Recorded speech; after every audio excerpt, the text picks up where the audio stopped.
Hi friends, இன்றைக்கி நாங்கள் எங்கே போயிருந்தோன்னா அழியாநிலை ஆஞ்சநேயர் கோயிலுக்கு தான் போயிருந்தோம். நாங்கள் மட்டும்தான் போனோம். மாமா அத்தையும் வரல.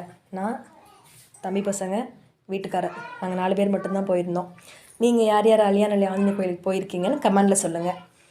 கோயில் வேலை நடந்துகிட்டு இருக்கு. அதனால் சாமியை கொஞ்சம் எப்போதும் இருந்ததை விட கொஞ்சம் முன்னாடி தள்ளி கொண்டு வந்து சாமியை முன்னாடி என்ட்ரன்ஸ்லேயே வச்சுட்டாங்க.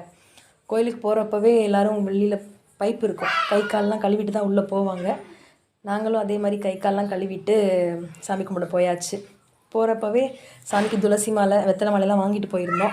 நல்லபடியாக அதை சாமிக்கு சாத்திட்டு எங்கள் வேண்டுதலை சாமிகிட்ட சொல்லி சாமியை தரிசனம் பண்ணியாச்சு. பக்கத்துலேயே 5 முக ஆஞ்சநேயர் இருப்பார்.